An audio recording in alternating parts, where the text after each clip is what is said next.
In today's video, I'm going to be sharing with you some photography that I've been doing with this lens. This is a 7.5mm f2.8 fisheye lens. Now the question is, does a lens like this have any place in my camera bag? For a start, are there enough creative possibilities that I want to use with a fisheye lens to make it worthwhile? But also, this lens is pretty cheap. I think it sells for about $140. So can a lens that cheap deliver on the kind of quality that I'm going to want? So it's been in my camera bag for a week or so. I've been doing some photography with it, and I thought I'd share my thoughts with you now, both on the creative potential and on the quality of this lens. I hope you'll enjoy the video. If you do and you're new here, don't forget to hit subscribe before you go.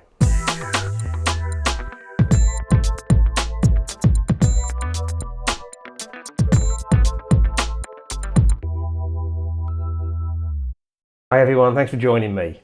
This lens is made by a company called 7 Artisans. It's a 7.5mm f2.8 2 fisheye lens.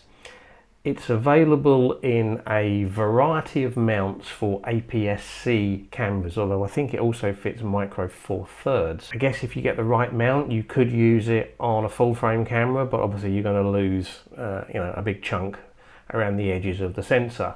7 Artisans approached me about testing out one of their lenses, and at first I wasn't sure there was anything I was interested in, and then I saw the fisheye lens and I've kind of been intrigued by the possibilities of doing some fisheye stuff, so I said yes. And it arrived. I would say I got it for free, but actually I ended up paying the import tax on it because it got caught coming through customs.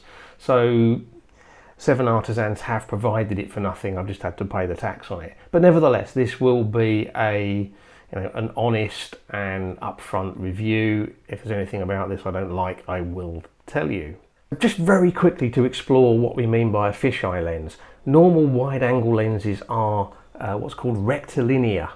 So whilst you get wide-angle distortion, if you take a photo of a building, for example, you might see that the walls of the building lean one way or the other depending on the angle of the camera, but it keeps the straight lines straight. Fisheye lenses have a lot of barrel distortion, so straight lines curve. That's normally considered to be a bad thing on wide angle lenses, but on fisheyes it's kind of what they're all about. Now when it arrived, it comes in a sort of fairly nice solid box, but so what, it's a box.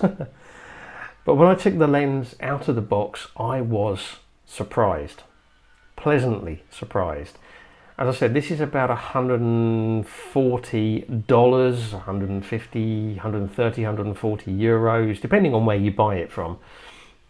And I was expecting something kind of flimsy and plastic, but this thing feels absolutely solid. It is metal and glass. It's got a metal lens cap. Take that off.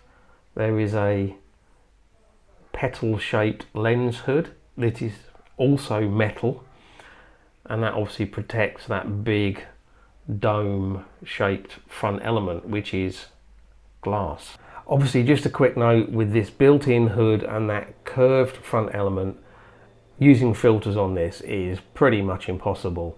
But also, the field of view on this is so wide that I'm pretty sure any filter is going to vignette. Metal, you can hear it. Metal mount. This is the EFM mount for my Canon M50, but it is available in other mounts. And again, I said it's metal, but you will notice there are no electrical contacts on there. This is a fully manual lens. So on here you have your aperture ring, because you can't control the aperture of this lens from the camera as you would do with most lenses. In fact, the camera won't even know that there's a lens mounted and in my case I had to change a setting on the camera so that the shutter would release with no lens attached because it thinks there's no lens. But the aperture is set with a ring there, and then the other thing we've got here is the focus ring. So yes, it's manual focus as well. Now I'm comfortable with manual focus anyway, but for anybody interested in this kind of lens who's a bit nervous about manual focus, this is such a wide angle. The depth of field on it is going to be huge. So, you know, 99.9% of the time, if you're shooting at sort of, you know, f8, f11, you're just going to put it on infinity, and that's all you're going to need to do. But things like focus peaking, if you've got focus peaking, my Canon M50 has, will work with this lens as well. So if you need it, it's easy enough to do. So very impressed with the first impressions of it. What I then did was I stuck it in my camera bag and I kind of sneaked in the occasional shot with it while I was out and about doing some other photography, and I've kind of hidden those bits of video. I've not shared them in the videos when I was out doing that. So I'm going to show that to you now and show you some of the video and images that I captured using this lens over the last week or so.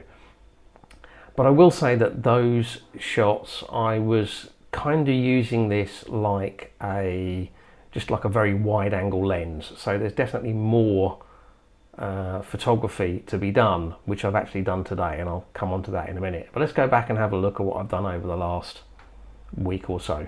I decided to stop off in this tunnel. I just thought there might be an image here. What I've done is I'm part way in, so I've got bright light kind of that way, but I'm pointing the camera that way, and there's just a hint of light coming in from the end of the tunnel. I thought this might be a cool opportunity for experimenting with a fisheye. So that's what I'm doing. I've got the fisheye lens on and I'm doing a 30-second exposure with that, f8 as well.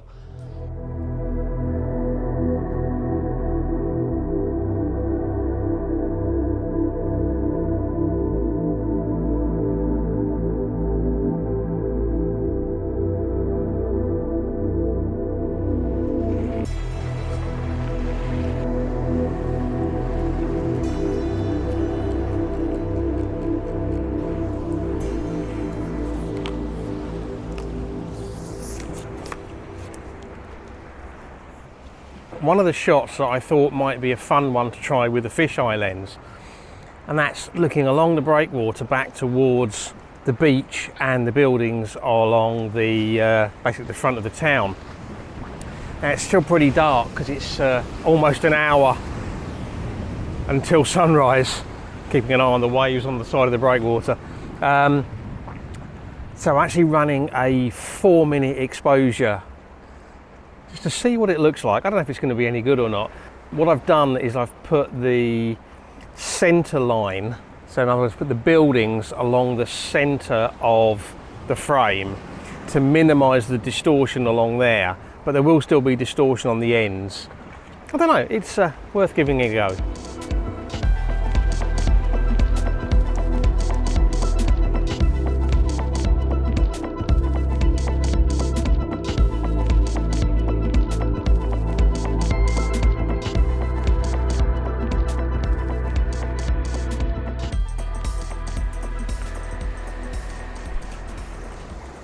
Okay, now I'm doing one pointing the other way, basically straight along the breakwater out to sea. The problem with this, with a normal wide angle shot, is that the breakwater just dominates the scene so much, the foreground dominates so much. And I'm hoping that this fisheye will create an interesting curved effect to it. But once again, I'm putting the horizon on the middle of the frame to try and keep the horizon straight. I'm also bracketing this one, or rather doing 2 exposures, one at about 3 minutes and one at probably about 30 seconds, because otherwise the sky's blowing out.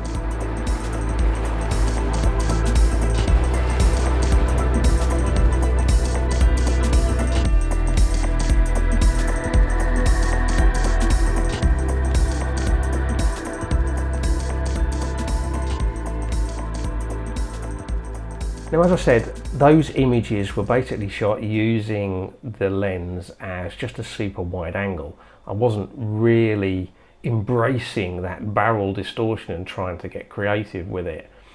But it showed me a couple of things. The first thing it showed me was if I compose carefully in the right scenes, it makes a really, really good super wide angle lens. If you look at this image, for example, yes, there's some curvature in the buildings, but actually with a few minutes work in Photoshop, I can actually take that curvature out and I've got a really wide angle shot here. The second thing it tells me is the image quality with this lens is really, really good. The images are pin sharp. So very pleased with that. Just as a side note, if you look at some of the artificial lighting on a couple of these shots, you will see that it looks like it might be a really good lens to get sun stars. Now, as I said, those images were really just using the lens as a super wide angle, not really embracing that creative curvature which fisheyes are famous for. And it occurred to me that those kind of creative images are probably going to be the things I want when a normal focal length, a normal field of view, a normal creative shot maybe isn't going to work at a location or in conditions when I need to do something different. So what I decided to do today was I put the fisheye lens on the camera, nothing else, no tripod, no filters, can't use filters on this anyway, and I went up to the Central Municipal Park here in El Campello, late morning, so harsh light, and I just had a go at doing some photography where I embraced that barrel distortion to see what I could do with it.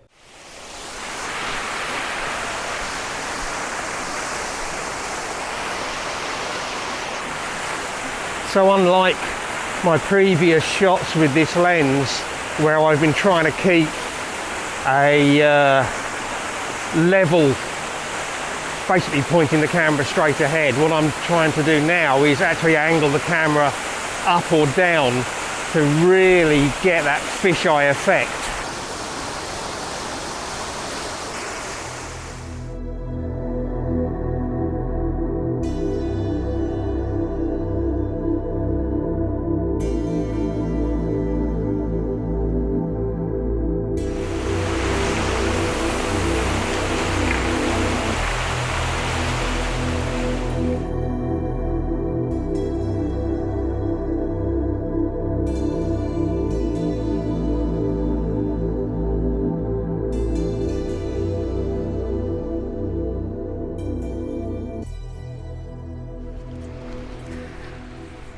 There are some quite nice trees in this park. I'm kind of thinking, getting low down, that's going to put a lot of curve in the sort of bottom of the scene. It also lets me isolate the tree.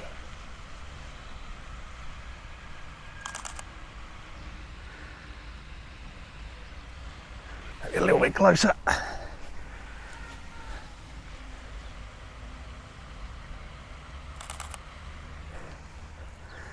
That might work.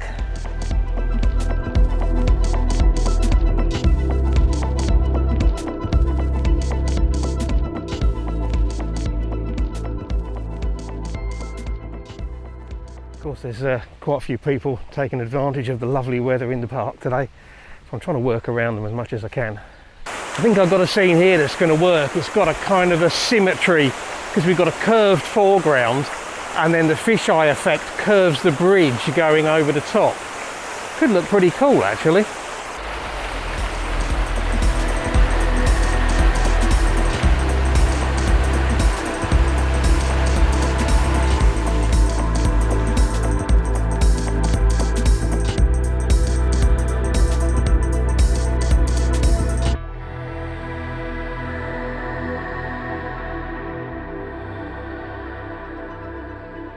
I had quite a lot of fun playing around with those images. Probably none of them are going to win any awards, but they're okay. And actually the last one I really like. I think it showed me that, you know, with a bit of thought and a bit of care, there's definitely some possibilities for some creative stuff with a fisheye lens. So, Does this lens have a place in my bag? Well, let me talk first of all about what I like about it. One, I can use it as a super wide angle lens, and that's really, really good.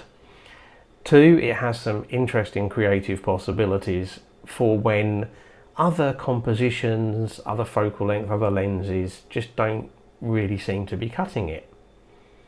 Three, the quality is superb. I really do like the quality of the images that are coming out of this. Is there anything about this lens that I don't like?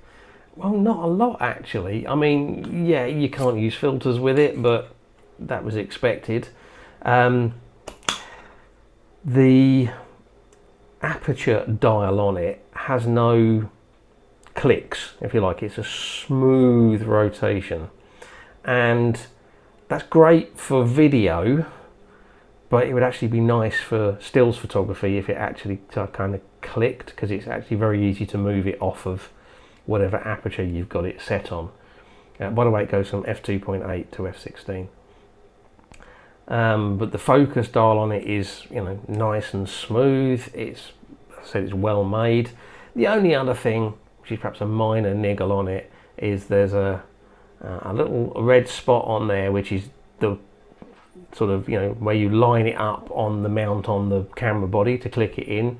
It's very small, quite difficult to see, especially in low light, and it would be perhaps nicer if there was a, you know, a corresponding bigger mark perhaps on the lens body, but it's a very minor niggle. And actually I've noticed that there's a tactile way of doing it, this sort of between the knurled bit of the aperture control and the smooth bit where the numbers are, pretty much lines up with that spot, so I can actually do it by feel, which is quite nice. So yes, this is going to be in my kit bag in the future.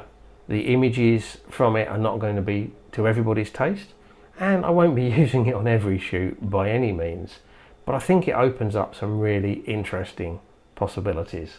Thank you to Seven Artisans for sending it to me, and I'm going to have fun with it. And I hope you've had fun watching this video. If you have, please give it a like, share it on social media, leave me a comment, let me know what you think about fisheye lenses, or maybe you've got a fisheye lens that you want to share some experiences on. If you're new here and you've enjoyed this, don't forget to hit subscribe before you go. And as always, I really appreciate you taking the time to watch, so thank you very much. And until the next video, bye.